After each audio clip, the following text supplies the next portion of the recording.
this about technical things. Yes, so I took that from my mother's. We'll see now how this is going to work.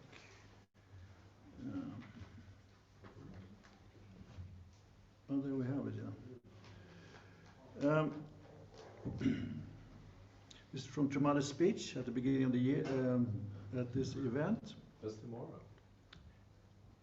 In this year of the Blue Dragon, as we take bold and strong steps towards one true parents, towards a heavenly unified Korea and a heavenly unified world, in attendance of heavenly parents on earth, may all blessed families, ambassadors for peace, and all good and righteous people on earth listen to heaven's voice.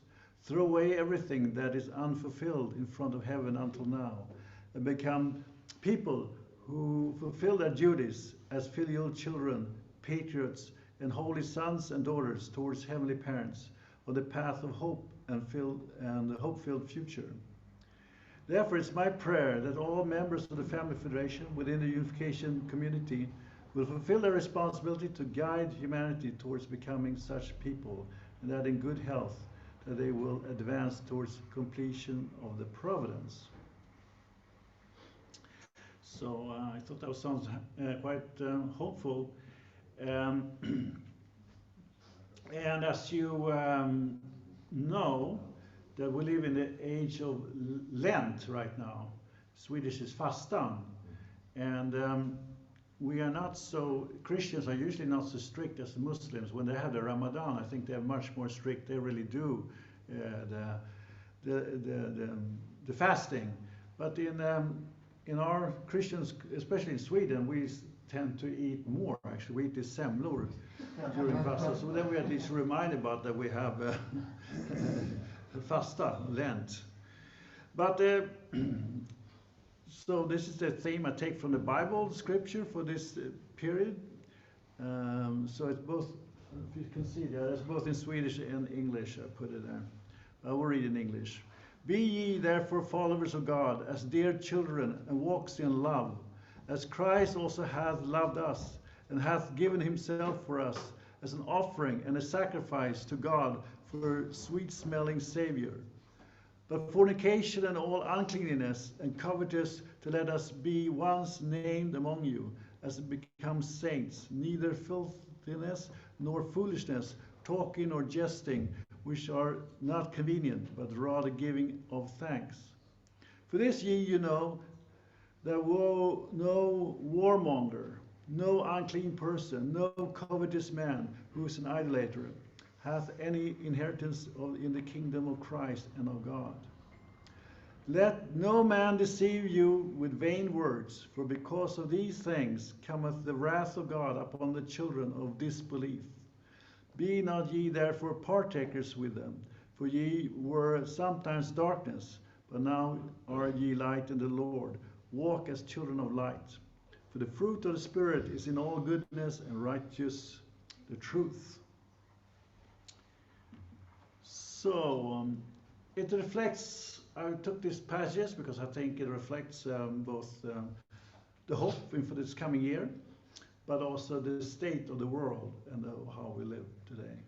We're living in a very, I think many people feel, if they look to their private life, maybe hopefully you're fine and you're good and you feel hope for your own life. But if I'm looking at the state of the world today, I feel very saddened and very grieved. And of course, there are many things I can think about that actually we're living in finally in the last days. But I always used to think about that actually when I joined the movement, you know. What is the promise and darkness of Christianity? It's like the world will go under. I used to think that was a terrible vision and scary actually. And I think many people think that way, so they don't want to think so much about it. And it seemed quite unrealistic. But the principle offered a hope, right? That actually the world will not turn into chaos and go under as they prophesied, but it will actually come, will resurrect, something new will come. It's the old, bad, destructive world which go under. The materialistic world will go under. And a new, beautiful, loving kingdom, which Mother talked about, hope, will come into place. That sounds very inspirational, and I think all of us who joined And those of you who are young, and maybe your parents, why they join because of this vision, this hope. And it seemed like taking so long time, but yeah, how do we waken up people? How do we make people think in a different way? How can we find faith and belief? And how can the world unite, actually? It's big issues, big questions. And of course, this was a concern of Mother, but it's also a concern in the Bible. And there is a tendency, of course, when people read the Bible, that they think about the past. It's an anecdote of the past. But actually, if we deeply, through principle, really understand that the Bible actually, yes, it's a story about the past, but it's also a story about our time. In essence, it's about our time. But so sometimes we can feel depressed, maybe. We need to find how can we feel some inspiration and hope. So sometimes I can find inspiration and hope somewhere else. And it's interesting that Michael took up this with football. There must be some spiritual connection there, because I saw last Sunday, a very, very exciting football game. And I'm going to show it to you now. I don't know if I can get it started here. You got sun, there must be AIK. The world is not ready. And it's heartbreak for Chelsea. Virgil van Dijk must have won the Carabao Cup. Last minute? Yeah, it's last minute. It's a very exciting game, and I will tell you something about it. If you don't know about football, you didn't watch the game. It was incredible. It was like one cup final in the English league in England. They have two cups. This is the junior cup, you can say. But Liverpool, who played that team, is one of the big teams in England. And they have gone for all the titles. They want to go win for all the titles. And they're going to meet another very good team called Chelsea. But before this team, Liverpool was the big favorites. But they had one big problem, one huge problem. Half of the team was wounded. So they had to play with the substitute players. But these substitute players were actually almost equal as good, we can say. So they were playing a very intense game for 90 minutes. And they were getting exhausted. No goals, nothing happened. Actually, Liverpool scored a goal, but it was disallowed. Actually, Chelsea also scored a goal, it was also disallowed. So it was very intense, it was very cool. It's like 0-0, seemed like a very unexciting game, but it was an incredibly exciting game. It was very tough. So it goes into extra time. Chelsea bringing in new, fresh players, as they can do. They can substitute, they bring new, fresh players on. And they're all very well paid, very good players. They're coming in. Some of them, in Chelsea team won the World Cup with Argentina. So they're really good, and they're playing a very intense game. But then they look at the Liverpool bench. And who said? Well, they don't have, because the people on the bench, they're already playing. Who can substitute them? So the substitutes are young kids who are playing the junior team. They have never really played in a game before. The manager said, okay, I'll do whatever we do. Our half a squad is off the field, but we put in the youth teams in. These are 17, 18 years old. So the interesting thing here is that one coach told, actually afterwards, the commentator, this is incredible. How could this team win? They were not supposed to win at this stage of the game. But Liverpool has a strong German coach. Very popular. I have to mention, it's Jan-Maria. And Jurgen Klopp, a very popular, charismatic man, and he said that while the other coach said to these teams that no, now we play safe because it's going to be penalty kicks, so make sure you don't lose any goals. So we make more. His mind was more tactical, like how they think sometimes. Because if we lose one goal, we cannot make it up. So we play very tactical and safe. So we go into the penalty kicks. So this is extra time. All the players are really tired. So they get it, but Klopp put in these youngsters, and he tells them, just go for it.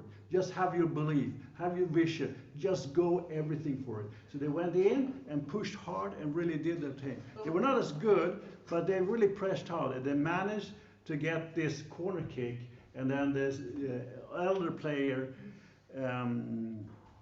he made a Van Dijk then, he's a captain, scored a decisive goal. And that was like in the 120th minutes, almost at the end of the game. So sometimes we can look at sports and it gives us, and we understand, they always talked about this, how did you do it, how did you make the game? And then they talk about these young kids, how they've been trained, being part of the team, they were never excluded, they had some moral codes, they had some, they had to have certain strict discipline in this, they have some different policies in the Liverpool youth team. And then, so they could not use their phone daytimes because they had to be focused all days. I mean, they have a very good life in one sense, but still they had to sacrifice a lot and they were very focused and they did it. So to me that was a great inspiration, but I think it is a little bit of how we can see sports and what it takes to win, the mentality.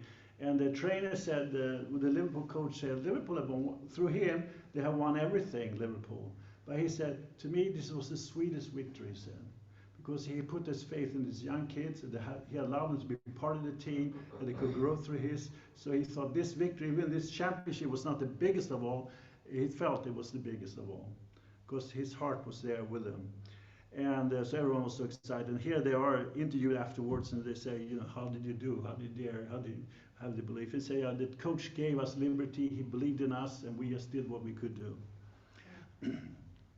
Football, sports is of course is very much about investment, it's about have a competitive mind, but it's also about following the rules.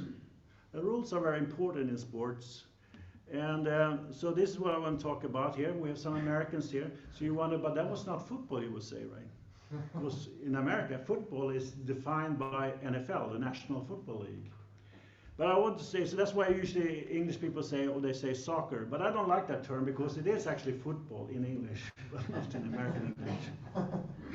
But here we have another interesting concept, I would say, because I talked about the rules. So among these soccer football teams in England, around the world, there are a lot of competition, and some the fans, as Michael said, we can have different fans, and they can hate the other team, and they hate them and so on. They say that we don't like them, we hate you, we hate you. But they play with each other, and they can play with each other because why? Because they play along the same rules. I'm sure in National Football League there are teams with tense rivalry, but they can play with each other because they play along with the same rules. The tactics are defined by the rules. So how they lay up the game, the training and the tactics are on the rules. But an American NFL team can of course not play a European football team, right? Because in what rules would they play along? So the rules are very important. So that shows actually in life that we need to figure out very much important, what are rules of life? Are there some universal rules which can sort of the whole mankind play along? So we see when we have struggles, people think, there are different rules for different people. But it shouldn't be that way, right? There should be the same rules. We have the same God, the same parents, same creation. We have the same finding rules. So that is, we can learn from this, is about having belief. And belief that each one of us actually can make the difference in life. If we have that rule, if we understand a little bit what the rules are, what life is all about, and then we can, make that difference. And even if you're young and you feel like, I don't have so much experience of the other ones. So we could tell that even these young players, they came in, they're less experienced than quality, but they had the belief and they had the strength and they had the fresher legs, as the trainer said, so they can do better. So if you have fresh legs, you have energy, you can overcome people you think are better or more powerful. Because if we look around us, I think there are a lot of tired people today. They are not fresh and willing to look in new ways. I would say that's what I see is about tiredness. So to make the change the world, to make that the world place, how can we have an impact on the world? I think it's very much also about leadership. And that's about then definitely understanding our reality and defining clear goals. So we have that in principle, right? The overall, to understand what is our reality, defining clear goals. And then overcoming obstacles. Understand what are those obstacles? Can be our fallen nature. That comes where the repentance came in, and we had to reflect on itself. Because if we don't change ourselves, then we cannot grow, and then we cannot be part of creating God's kingdom.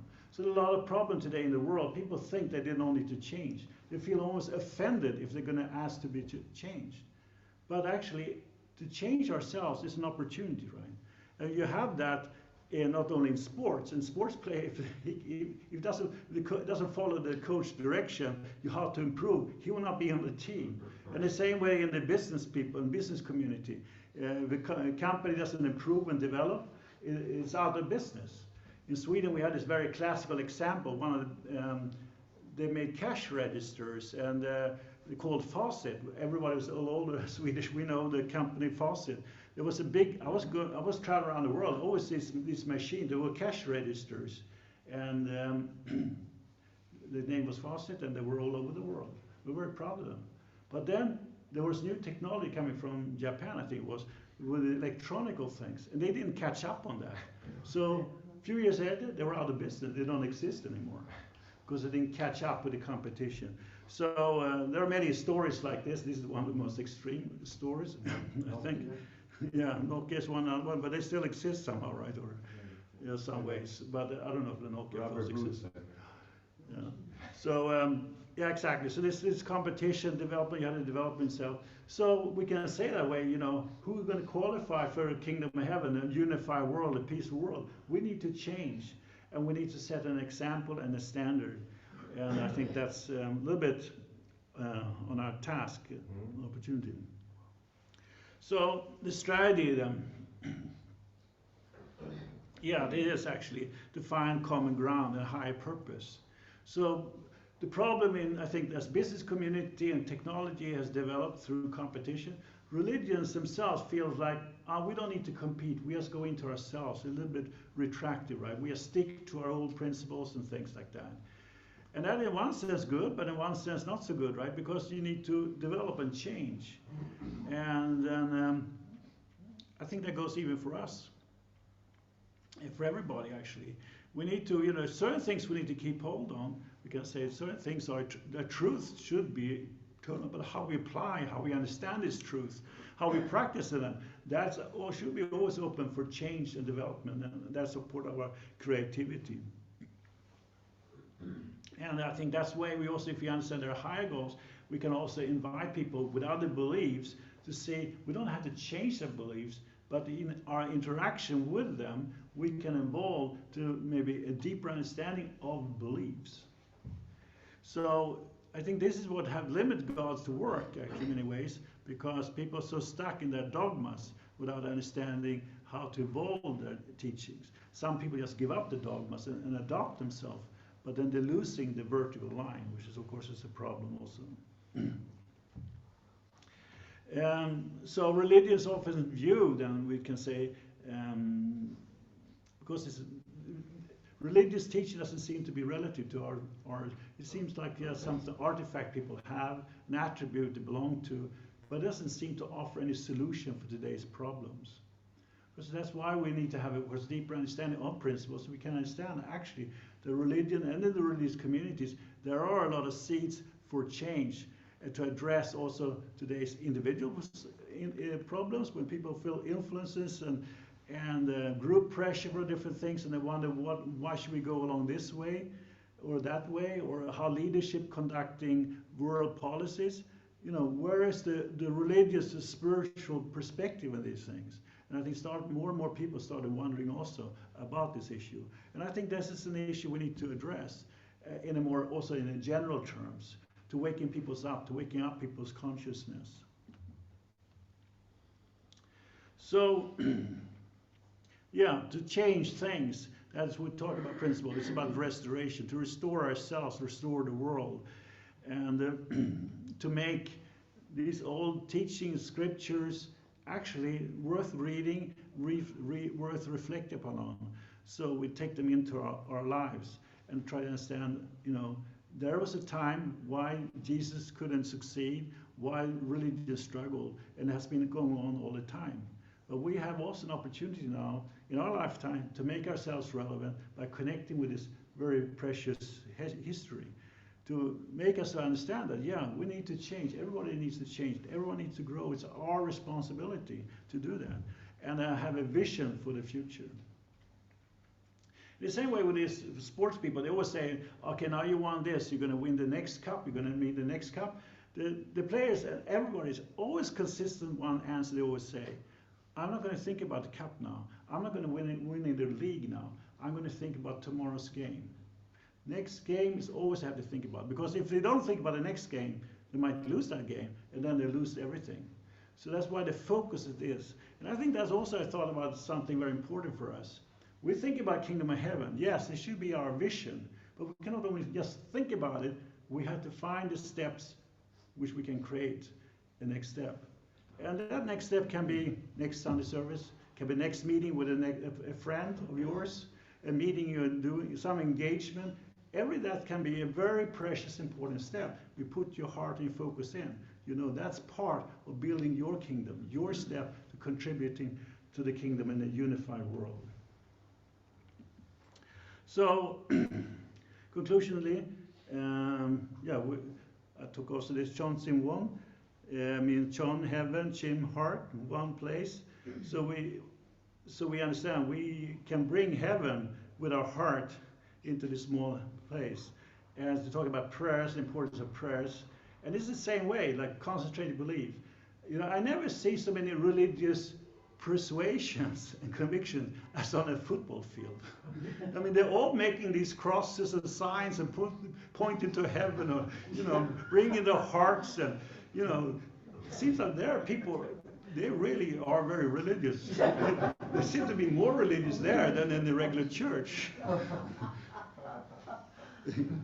So you can see that's because they really know that it's interesting, it's such a physical activity, but the mentality is so important. Everyone talks about the mentality of the mind. And it's like our prayer. And prayer is a concentrated activity. So we need to remind ourselves also, you know, that we can pray, we can make things real, but of course we have to do it.